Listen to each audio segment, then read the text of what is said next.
Akasbani Imphal Wahengbam Rajesh na pau pajari ahanbada maroiba pau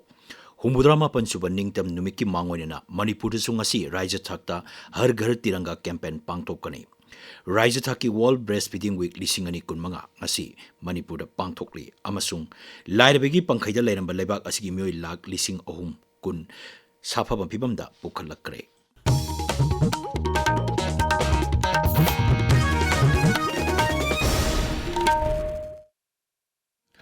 Humbudrama pansuba leibak asigi ningtam numiki mangoinena leibaki mafam kyada Har Ghar Tiranga campaign pangthokli campaign asigi saruk amoina Manipur sarkar na sindurang asi Imphal gi Palace compound de leiba Manipur State Film Development Society gi auditorium da Raija Thakta Tiranga concert pangthokani thauram aduda Raijapal Ajay Kumar Bala saruk yagani thauram gi saruk amoina Shri Bal Mukunda Dev Music College na leibak ningbagi isai sakpa Manipur University of Culture amasung Manipur University gi mairoi singna utpa jagoi Government Dance College ki mairoi singna utpa dance choreography na thauram gi mapung oiba saktam oigani Manipur hayeng athoba singi numit mapung phana pangthoknaba sem saba loire Raijapal Ajay Kumar Bala na luchingduna leikidraba Manipur gi athoba singi mapamda ikai khumnaba utkani mapung oiba thauram sing pangthokpam Imphal gi Moirangkhom da leiba Hisam Yaisam-pat Palace compound da leiba Thangal General Mandir Kangla Utra amasung Mapal Kangjebung da leiba Sahit Miner ningthina sengdokpaga loinana sem saba loisilakle Ningsing bayai English singa machanipan marfudra mathoida maraibak Manipur bungak senabagi dambak sokna kiba Anglo Manipuri land da laikidraba lamdam masigi thauna pharaba singbu ningsing duna sahi kudingi August 12 asi athoba singi numit pangtokduna lakli athoba sing aduna lamdam asibu amato oina amasung lamdam asi ngak senaba thauna laina sokna kiba land adu nahona na ningsing duna miyamna Raija sigi amato oiba wakalon adu ngak tuna thamnaba wasak lawminarasi Raija Thaki World Breastfeeding Week lisingani kunmanga ngasi pangthoklagani Directorate of Health Services Manipur amasung State Health Society National Health Mission Manipur na sinduna thauramasi Lamphelpat Imphal da leiba Indian Medical Association gi hall da pangthokani Prioritize breastfeeding create sustainable support system haiba hiram da pangthokaduriba thauramasida Health Services ki Director Dr. Chambo Gonmei, National Health Mission Manipur ki State Mission Director Dr. M. Dinesh Singh, Family Welfare Services ki Director Dr. N. Hemant Kumar Singh na singba saruk yagani. Thauramduda chajembi nupi singda kudol popiba amadi pokpada ngairiba angang singbu mamagi khomlang karamna pithakadagi haibasigi matangda akangai singna wa ngangani. Manipur ngarang su COVID-19 gi anoba case amata thengna kide Raija sita hojik active case taruk leiri chahi asigi June amadagi hojik phawbada punna sample lising ama chamnga marfudra humdoi test tawbada mioi chahum humpu positive oiba thengna ki masigi manungda mioi chahum yankai mari naba phaduna discharge tawkre hojik active case taruk leiriba asi home isolation da leiba mioi ni hari Security Force na Raija sigi ching amasung tampaki chingnaba mafam singda area domination amasung ti humbagi thabak leptana chathari akaknaba pawgi matungina miyamdagi namduna sel khaiba amasung hingsa gi thabak thoram sing thonaba honaba mioi sing phabagi thabak su leptana chathari Manipur Police Control Room na thador pachero laman hai Security Force na ngarang Thawbal Jila gi Khongjom Police Station gi manung chanba Texam maning singdagi KCP PWG gi mioi ama phaki ahan bagi oina thijenbada mahak Police Commando singda nomai kapsilamba amasung NIT Imphal gi karmachari singda kihanbagi thokdokta chenaba misakni hairi mangondagi magazine yawa .32 pistol ama kapa yariba nomai maru yankai insas magazine mari amasung mobile phone ani phangle hairi Numit asimaktada Security Force na Imphal iski pundongbong awang lekai degi KCP apunma mitay city maitegi mioi ama mahaki mayumdegi phagatki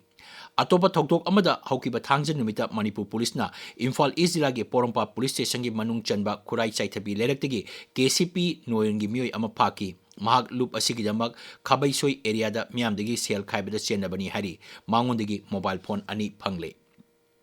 Gari niyom lana thawbasing gi matakta Manipur Police na drive chathaba leptri ngarang mioi kunmathoi phagapaga loinana lupa lising kunthra mapan khongwat ki hairi tabiriba pawasi Akasbani Imphal degini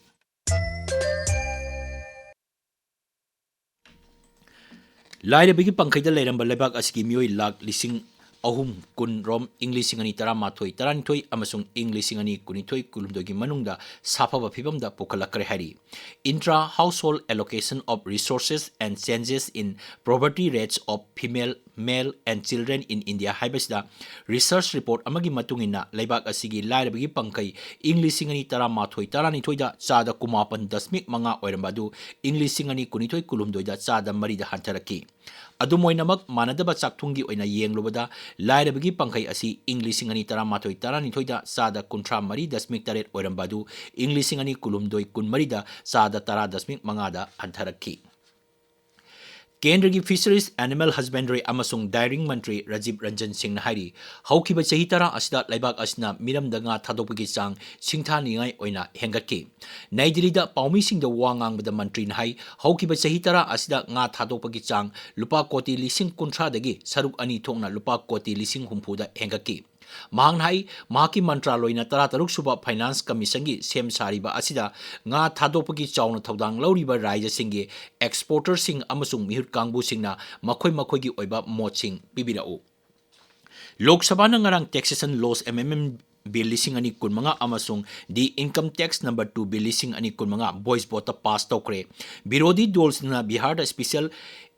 Intensive revision exercise amasung atay hiram singi matang na sarang na batong ngay manungda Kendra gi Selthum Mantri Nirmala Sitharaman na bill sing adu sabada pukhaki income tax number 2 bill asina income tax ka mari na ba bill sing semdokpa amasung taxation laws amendment bill lising ani kun mangana income tax act lising ama chamapan humpu matoi makhata na semdokpa amasung finance act lising ani kun manga semdok na bagidamaktani ngasi phongba pausi singi maroiba pauk singi damak haujik Naorem Victor leire Victor Thagachari Rajesh Manipur appropriation amadi GST bill khanaduna pass tawkiba lambi thong ka hena phatabaga mari lenana high court na su motu case lokhatkre haiba pausing na ngasi fongnari ba pauche ayambagi maroiba pausing oiri ECI amadi BJP na vote huran bagi thawong chathai haiduna opposition MP singna khongjang changsilingai Manipur appropriation amadi GST bill pass tawkhre haiba pau naharol gi thawdangi ahan ba headline tawri Amaromda, Rajya Sabhana Manipur Appropriation Bill lising ani kun mga amasung GST Bill return tawkhre haiba paw asina poknafamgi ahan headline tawri. Mitop sing masagi maramda halan kinaba MP Sana Zawbana Rajya Sabhada pukhatkre haiba paw amasung FMR lauthokpagi naga singi khongjang kansilakadawri akanba khongjang gidamak naga khudingmak sem saro UNC haiba paw asina sana laibaki ahanba amasung anisuba headline tawri. UNC gi Presidential Council gi mifam ga mari lenaba paw Senapati da fongba Hills Hornbill Express ki ahan headline tawri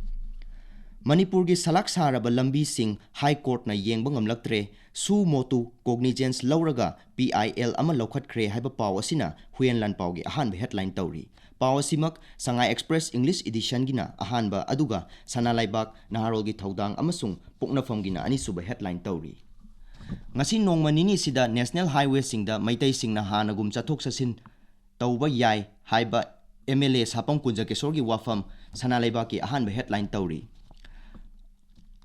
NNPG gi working committee na IM da maral kaya sirakle IM na pamli basi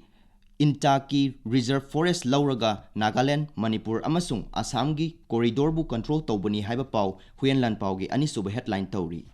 National Highway 2 da gari lakpa yadringai da National Highway 37 su salak sare gari lanba yaraktaba numit mangani sure haiba paw Sangai Express Manipuri edition gi ahan headline tawri Rajya asida hayeng Patriots Day pangthoklagani haiba paw Manipur Mail gi ahan headline tawri Naga People's Front ki MLA singna Rajyapal ga FMR gi matangda khanakre haiba paw amasu pawchi asigi ani sub headline tawri Kuki inpi Manipur na sirakpa maral khudingmak thadaw inpi Manipur na kanna yaningdaba phongdokhiba amasung santi hanjalakpagi wakhalonda chapyung na lepli haiba paw asina People's Chronicle gi ahan headline tawri Rajesh Thagachari Victor aroibada maroiba paw Humudrama pansuban ningtam numiki mangonena Manipur da ngasi raija thakta har ghar tiranga campaign pangtokani Raija thaki World Breastfeeding Week lising ani kun mga ngasi pangtoklagani amasung lairabagi pangkhaida leiramba laibak asigi mioi lak lising ahum kun rom sapabaga phibamda pokhalakre paw lojare